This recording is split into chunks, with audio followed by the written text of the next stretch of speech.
Uma boa tarde a todos. Que o Mestre Jesus, então, nos envolva na sua paz, na sua luz, na sua bondade.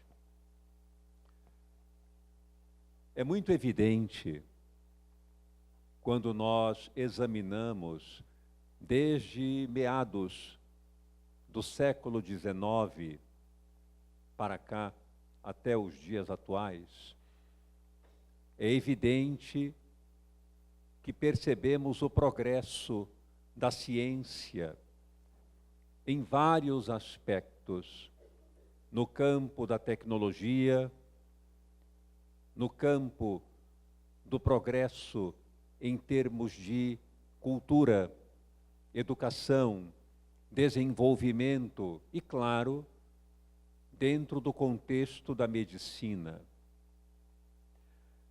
Nós temos, de meados do século XIX para cá, o progresso na cirurgia, na anestesia, na antisepsia e também na asepsia, protegendo, portanto, as feridas da contaminação bacteriana, protegendo também os utensílios utilizados para a cirurgia de contaminação e veiculação de mais doenças. Progressivamente surgiram os antibióticos, que pouparam milhões e milhões de vidas. Temos também progressos no campo da própria psiquiatria. Na década de 40, surgiu o que ficou conhecido como eletrochoque vulgarmente.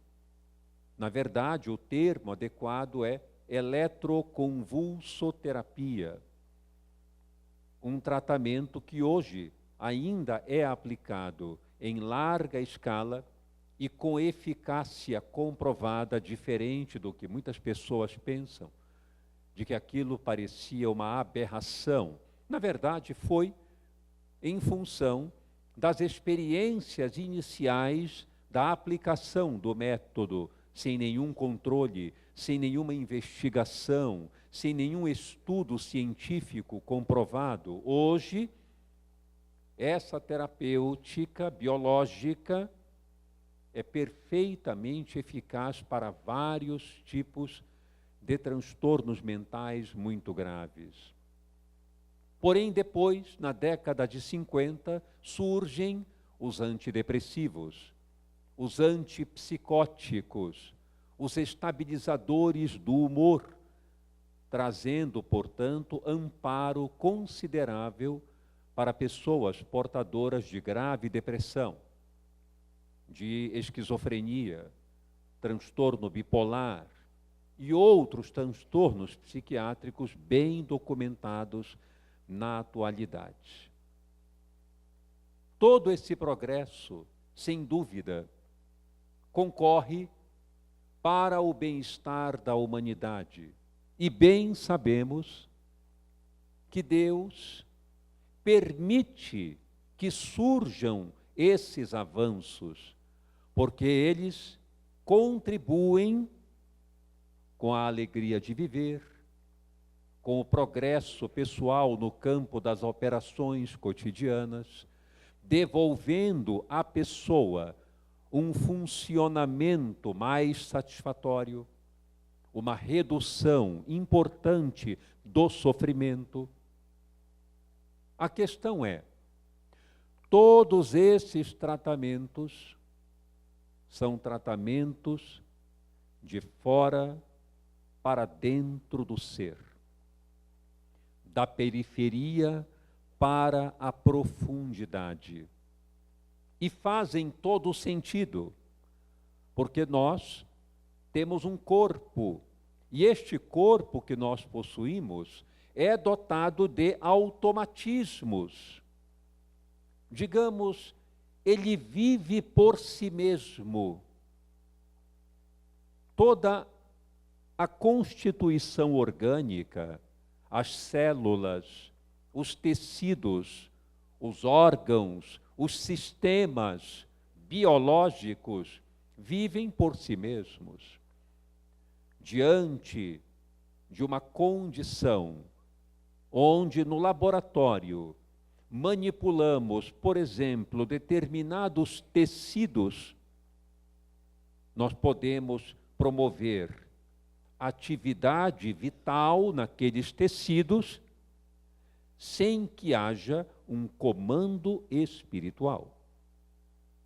Quando nós conservamos óvulos a fim de promover no futuro a fecundação daquelas células, nós conservamos tais células com vida, com atividade orgânica, sem haver qualquer conexão com fenômenos relacionados à reencarnação, fenômenos ligados a um perispírito, a um campo mental de um candidato para aquela célula. Isso quer dizer que o corpo tem um funcionamento automático. E hoje, na nossa condição em que nós nos encontramos, não podemos prescindir, de modo algum, desse aparato tecnológico, desse aparato farmacológico. Somente a terapia focada no espiritual, como bem conhecemos, a bioenergia através do passe da água fluidificada, e também outros métodos, a oração, a leitura edificante, as palestras construtivas, como essa que estamos agora todos envolvidos. Todos esses processos de atividade contribuem como tratamento fundamental num contexto integral. Mas precisamos da biologia, precisamos da psicologia para atender às nossas necessidades. No campo das psicoterapias, houve um progresso considerável, desde Freud, com o surgimento da psicanálise, até os modelos hoje considerados muito evolutivos, como as terapias cognitivo-comportamentais, as terapias focadas na emoção, a terapia focada no esquema, a logoterapia, que foi mencionado aqui. Todos esses modelos de psicoterapia resultam em grandes avanços de compreensão do que é o ser humano. Mas não podemos esquecer um aspecto essencial, que é a mentalidade que eu quero trazer hoje para a nossa reflexão. Essa mentalidade que muda completamente como devemos atuar num campo de cura para os nossos males. Quando estudamos o Evangelho de Jesus, percebemos que método o Cristo utilizou para produzir a cura de muitas doenças com as quais ele se deparou ali, com aquelas pessoas enfermas. Temos que levar em consideração que muitos daqueles fenômenos que aconteciam com as pessoas eram fenômenos que nem sempre caracterizamos exatamente como acontecia ali. Muitos daqueles cegos que ele curou, nem todos eram cegos em um contexto biológico. Muitos surdos que ele curou, nem sempre eram surdos em um contexto anatômico. Muitos deles tinham uma cegueira para o valor da vida, uma cegueira para a ética do comportamento. E um diálogo com aquele homem incomum era capaz de modificar toda a estrutura de visão ética daquelas pessoas. Um deles foi Nicodemos, com aquele diálogo memorável que Jesus teve com este doutor da lei, que tinha um coração mais sensível, a mente mais aberta para receber novos conteúdos, enquanto os demais, a grande maioria, estava totalmente fechada para qualquer informação que fosse além daquilo que conheciam, que dotavam como conhecimento, que é o que denominamos na doutrina espírita como orgulho. Nicodemos encontrou Jesus em uma madrugada. A passagem do encontro com Nicodemos só existe no Evangelho de João, porque João foi o único que esteve presente neste contexto do diálogo. João, que não devia ter talvez mais que 17 anos naquela época, conseguiu a casa de um conhecido para que esse encontro se estabelecesse.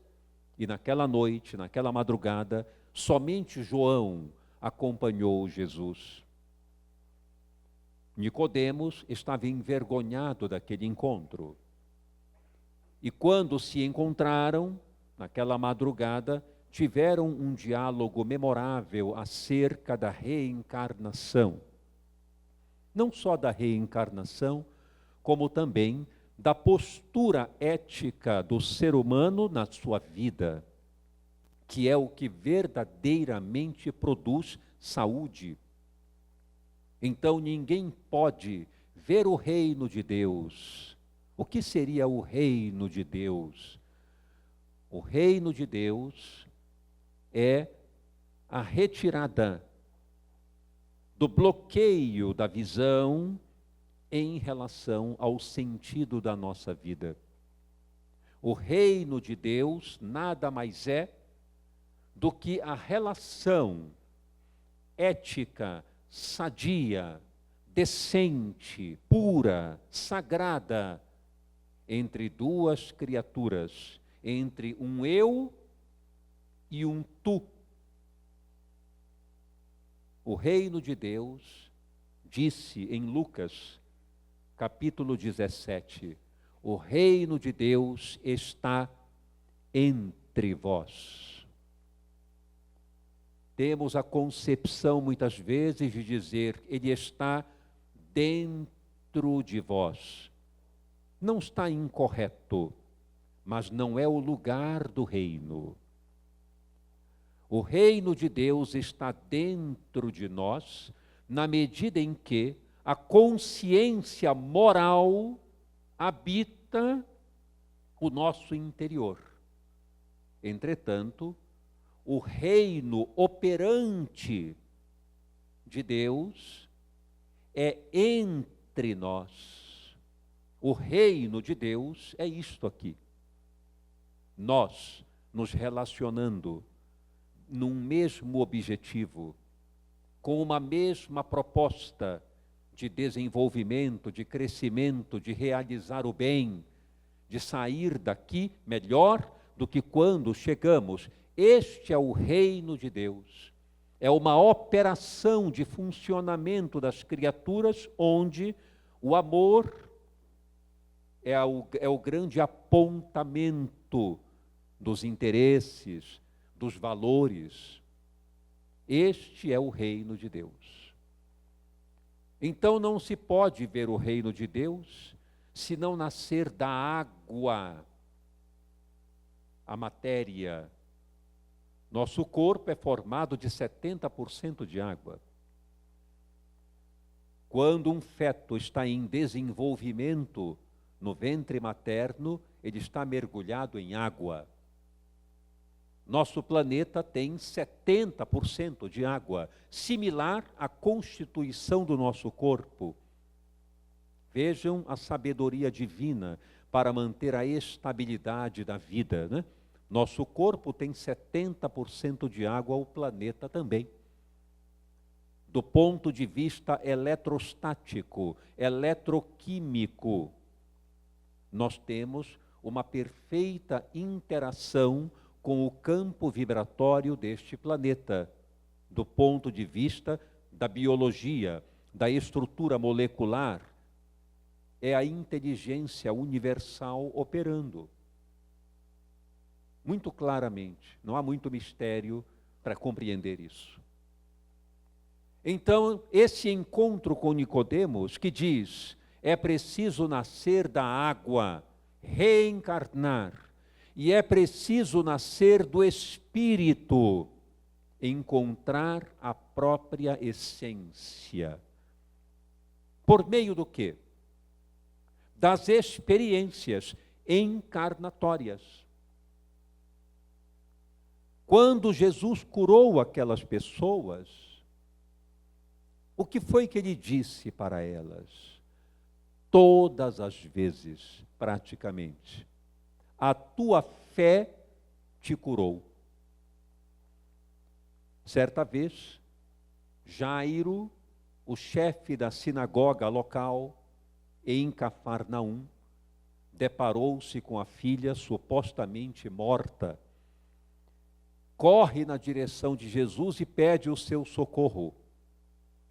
E Jesus diz, vamos até ela. E ele se dirige até lá. No meio do caminho, a multidão o acompanhava, acotovelando-se em função da curiosidade de ver o que iria acontecer. Jairo era um homem conhecido, popular.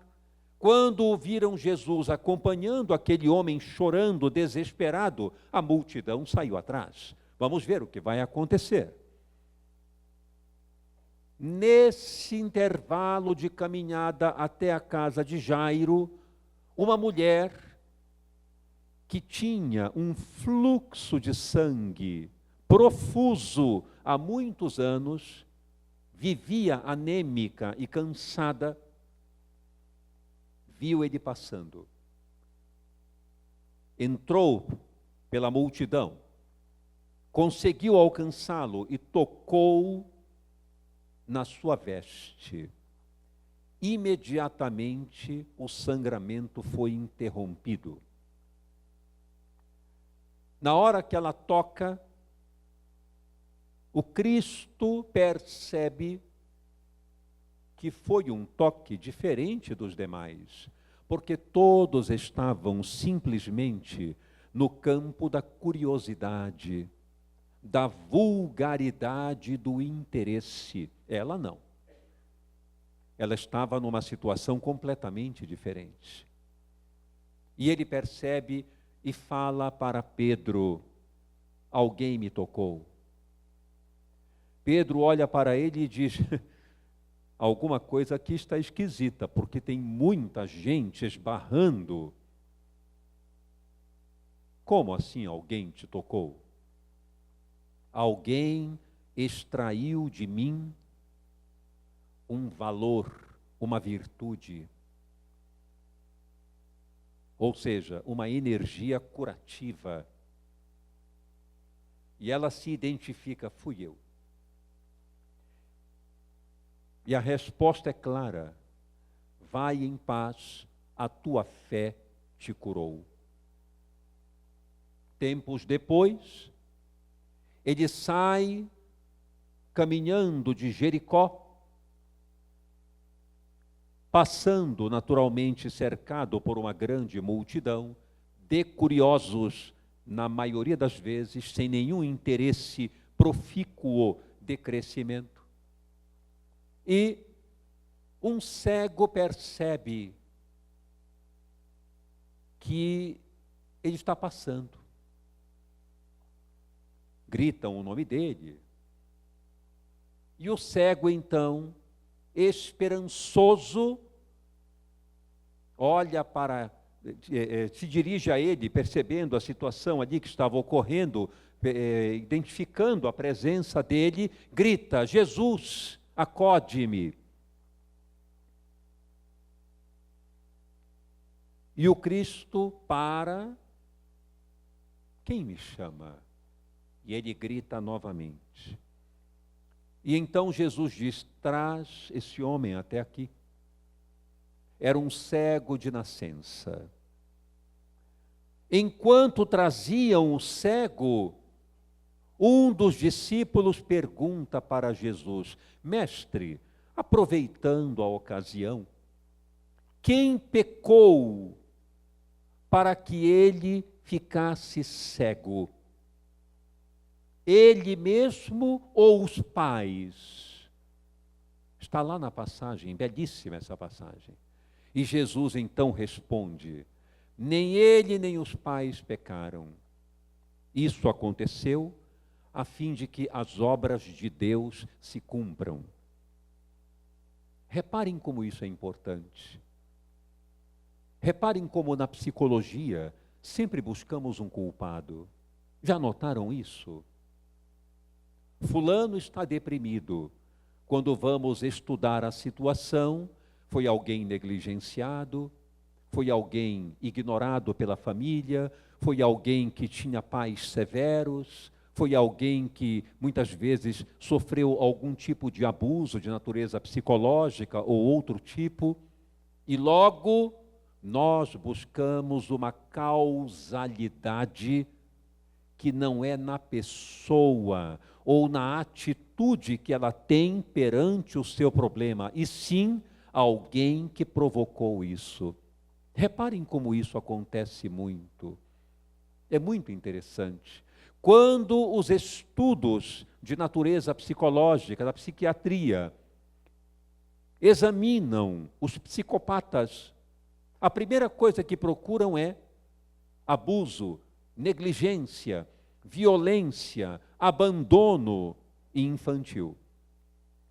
E quando detectam isso, porque acabam detectando isso na grande maioria, colocam como causalidade principal um desequilíbrio no desenvolvimento infantil em função da negligência e do abandono, que se manifesta posteriormente como uma compensação de ataque em relação ao mundo.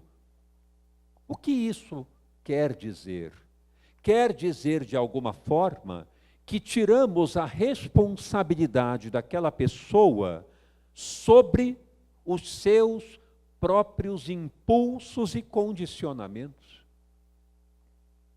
É como se não tivesse possibilidade. Algum tempo atrás, eu atendi uma pessoa jovem, não tinha 25 anos, e passava por um abuso de álcool maciço.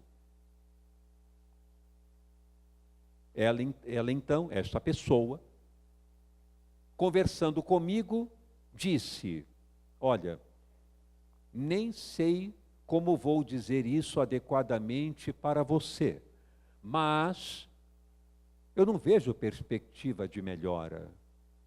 Eu falei: não diga a verdade. Sim. E por quê?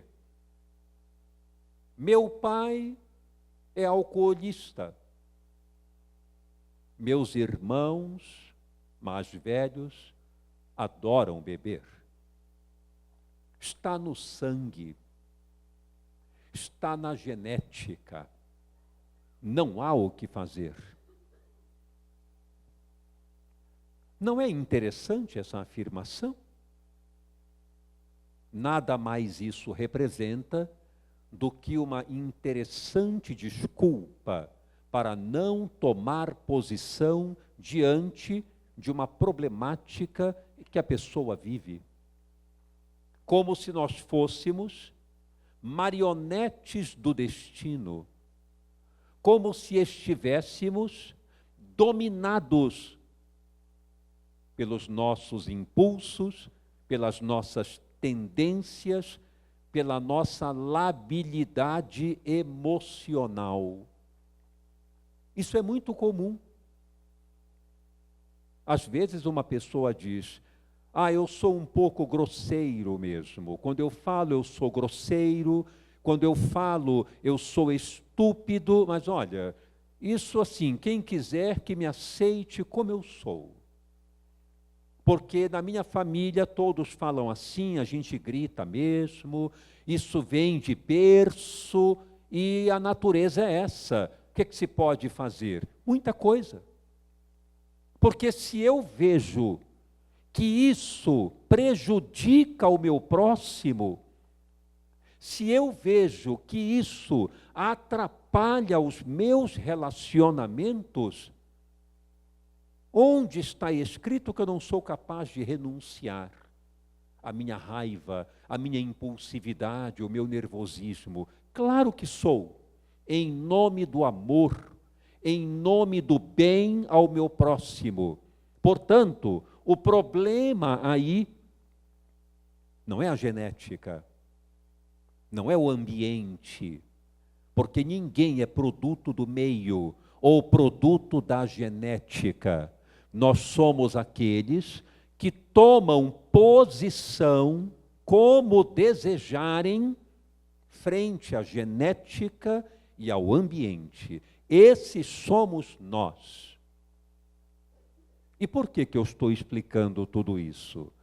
Porque a medicina do espírito é uma medicina que se produzirá efetivamente com o auxílio do médico, do psicólogo, do terapeuta, mas ela se produzirá efetivamente apenas quando o paciente mudar a sua postura perante a vida. Tomar a decisão séria, sagrada, de ser melhor de como se encontra, de corrigir os males que provoca a si e ao seu próximo. É bem verdade que precisamos, como eu disse, das medicações, de várias substâncias conhecidas como remédios, porque o corpo não tem ainda a possibilidade de sentir o impacto das nossas transformações mentais. Não temos ainda como impedir uma determinada doença de cessar ou de ser curada, simplesmente pela nossa vontade espiritual. No mundo em que nos encontramos e no nosso estágio atual, ainda não podemos alcançar esse mistério. Mas já podemos fazer muita coisa no campo da prevenção. Já podemos atuar firmemente no campo da modificação das nossas atitudes, passando a assumir responsabilidade ante a nossa existência, coisa que normalmente ainda não fazemos. Deixamos tudo na mão do médico, na mão do terapeuta, na mão de outros participantes desta atuação, dizendo que nós não conseguimos obter melhora porque o medicamento não fez efeito ou porque a terapia não foi eficaz e retiramos o nosso componente de responsabilidade ante a tudo isso e a nossa vida. É importante termos isso em mente. Quando ele curou o cego de nascença, no episódio que acabei de contar, dias depois, ele encontra com este cego na sinagoga. Revejam a passagem depois. Ele encontra com este cego na sinagoga. Olha para ele e diz: vejo que estás curado. Não voltes a pecar, para que não te aconteça algo pior. Vejam a recomendação. Ele não disse para o cego recuperado: você está fazendo a dieta corretamente? Você está dormindo no horário adequado? Tomou aquela mistura de ervas que eu passei para você? Ele não disse nada disso. Ele disse: não voltes a pecar. O que significa isso num contexto atual? Significa que a consciência moral de que somos donos, portadores, a consciência moral é o núcleo da saúde mental. A saúde mental nunca poderá estar curada. Vou repetir porque isso é importante. A saúde mental nunca poderá estar numa condição de cura se nós atuarmos especificamente no campo mental, que é o que se faz até hoje. Nós trabalhamos os pensamentos das pessoas para que a pessoa pense um pouco melhor, mas de forma flexível. Nós trabalhamos as emoções para que elas fiquem reguladas e não descompensadas. Nós trabalhamos o comportamento para que ele seja funcional. É isso que a psicoterapia hoje, de um modo geral, faz. Entretanto, curiosamente, continuamos tendo inúmeras recaídas, inúmeras problemáticas do comportamento. Ao menor acontecimento, nossas emoções se desregulam e começamos a pensar que somos um fracasso, que não valemos a pena, que o mundo é um lugar perigoso, que a vida é injusta. Tudo volta ao que era. E por quê? Porque nós estamos atuando em uma dimensão que é completamente vulnerável. Existe uma outra em nós que não é vulnerável. E que o psiquiatra austríaco Viktor Frankl, o fundador da psicologia espiritual, ou conhecida como logoterapia, que significa a terapia centrada no sentido da vida.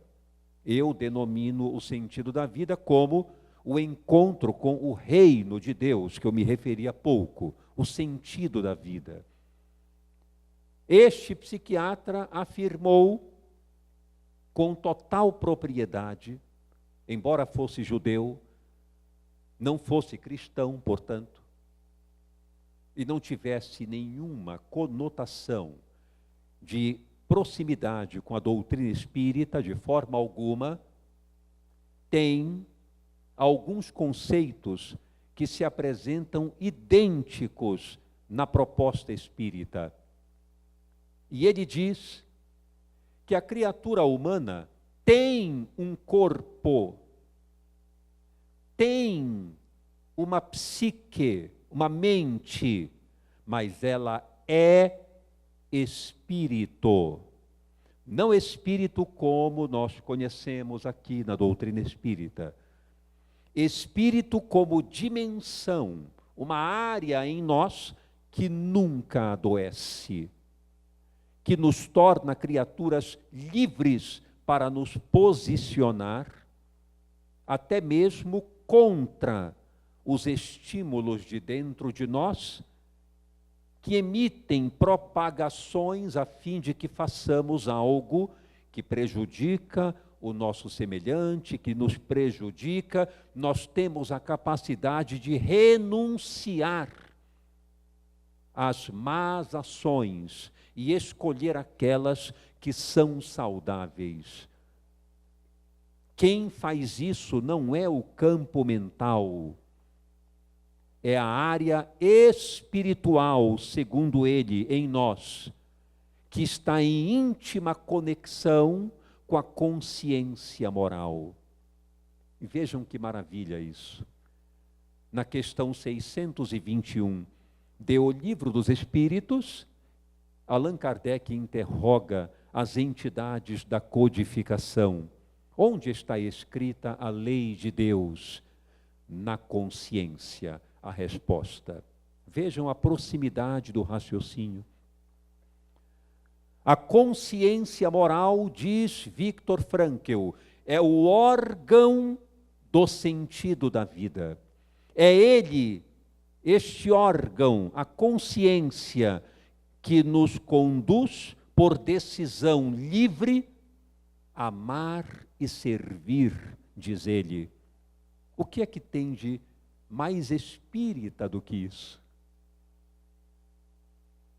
A criatura humana tem, nesta dimensão noética ou espiritual, noética é o termo que ele criou para não tornar a questão da dimensão espiritual como um termo religioso, porque não tem nada de religioso. Espiritual aí vem de um filósofo chamado Max Scheler, um filósofo que disse: o homem, o ser humano, é um centro de atos espirituais. Ou seja, ele não vive para comer, beber, dormir, procriar, fazer sexo. Ele vive para amar, se entregar a uma tarefa, a um ideal. Isto é que se chama ato espiritual, na visão deste filósofo, que por sinal era ateu, propriamente.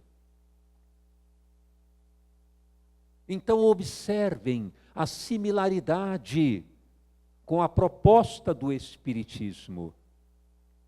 E vou concluir esse item do Viktor Frankl trazendo uma frase que ele tem, que eu mesmo, não sei se nesse momento ele está aqui presente, enfim, não tenho mediunidade de evidência, mas, certamente, os bons espíritos que estão aqui, talvez estejam dizendo de alguma forma, estão falando de você. Então, tudo bem. Ele tem uma frase que hoje, na condição em que ele se encontra, uma vez que ele faleceu em 1997, possivelmente ainda não reencarnou, ele tem uma frase excepcional que é totalmente espírita. E quando eu faço palestras nos centros espíritas, citando essa frase, mentalmente digo para ele, como uma boa alfinetada: te peguei. Porque há um livro dele, ele foi, como ele era judeu, ele foi preso nos campos de concentração nazistas. Sobreviveu a 4 campos de concentração. Quando ele saiu do campo de concentração de Türkien, na Alemanha, ele, quando foi libertado pelas tropas americanas, ele pesava 35 quilos. Tamanha a situação da fome, da miséria, do abandono em que estavam lá, em que estava a condição dos prisioneiros. Sobreviveu e depois viveu ainda 52 anos servindo a Deus em nome do amor, ajudando criaturas a encontrarem o sentido de suas vidas, tornando-se pessoas melhores para o mundo e para si mesmas, por meio da sua logoterapia.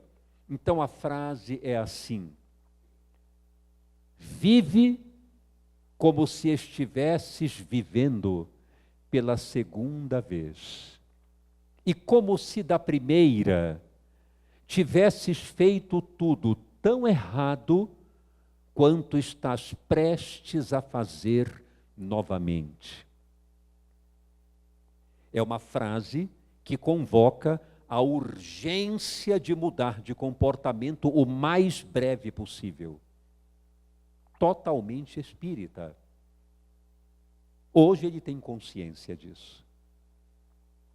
Mas naquela época, no livro Em Busca de Sentido, é o livro que é um best-seller, ele escreveu esse livro em 9 dias, em 1946.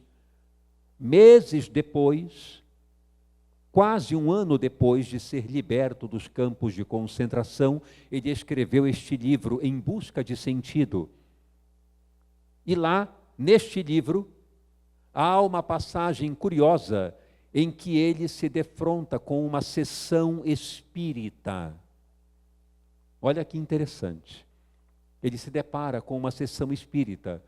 Na madrugada, eles estavam dentro de um barracão imundo, fétido, e estavam reunidos, conversando, todos famintos, desesperados. Repentinamente, um dos prisioneiros, sentado em uma mesa tosca, pega um lápis e um papel ali sujo e começa a psicografar. E tudo que ele consegue escrever, naturalmente, faz todo sentido, porque um homem debilitado, os espíritos jamais utilizariam aquela pessoa, desgastando-a em relação às energias da mediunidade.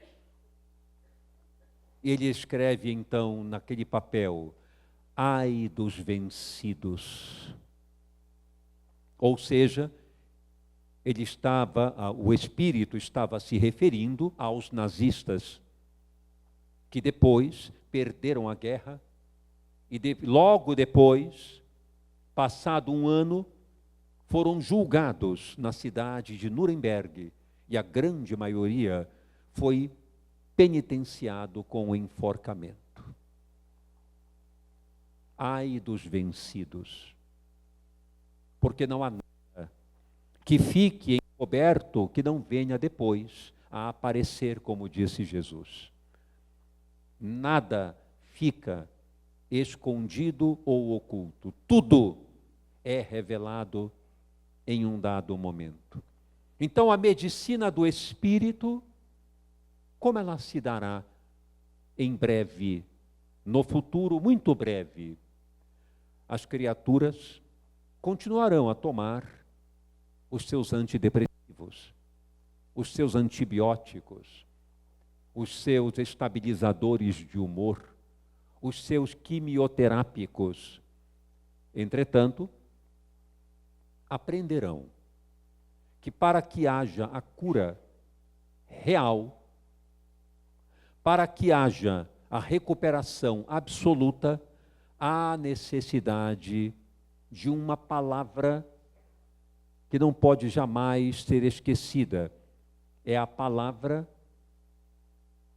digamos, o remédio efetivo que precisamos. Chama-se responsabilidade. O que é responsabilidade? Responsabilidade, como o nome diz, é a habilidade de responder. A habilidade de dar respostas. É isso que precisamos fazer. Nós estamos dando, ao longo de séculos e séculos e séculos, respostas inadequadas à vida, ao nosso próximo e a nós mesmos em relação à nossa existência. Nós temos a confusão de compreender a vida como algo que está ao nosso dispor.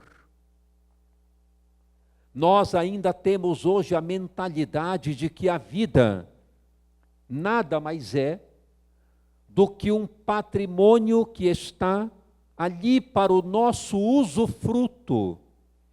E é isso que nos leva à doença.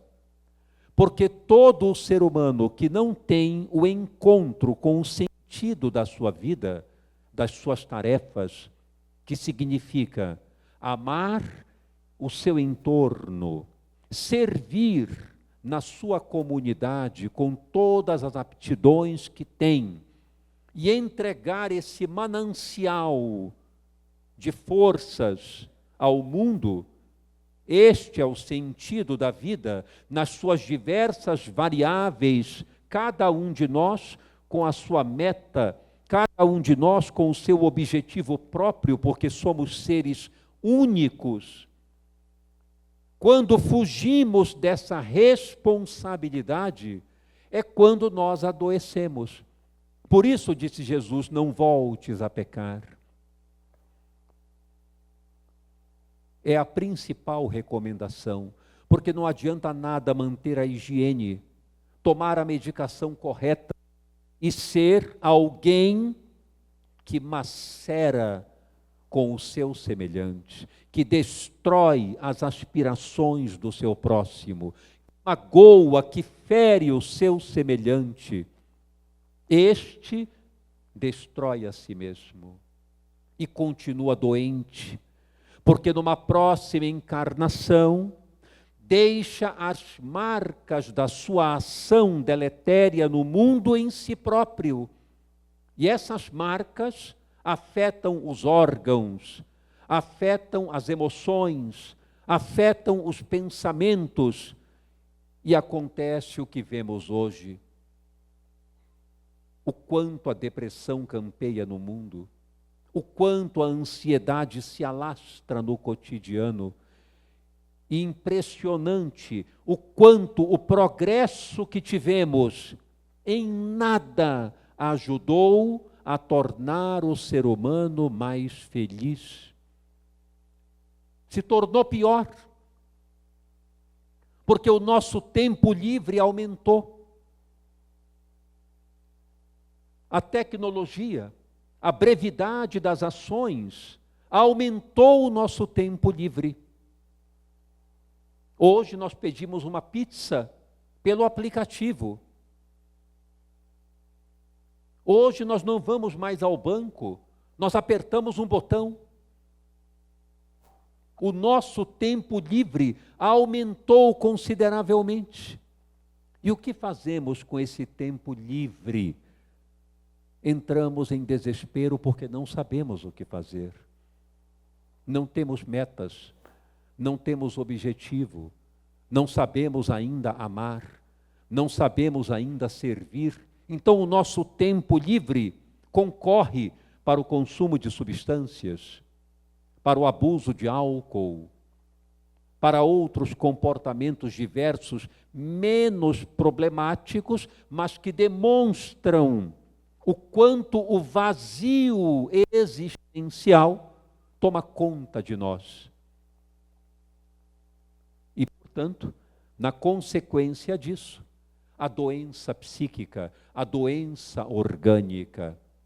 Toda a doença vem para ensinar algo do ponto de vista moral, não emocional, moral. Toda a doença nos alerta do ponto de vista moral. Reparem como é verdade.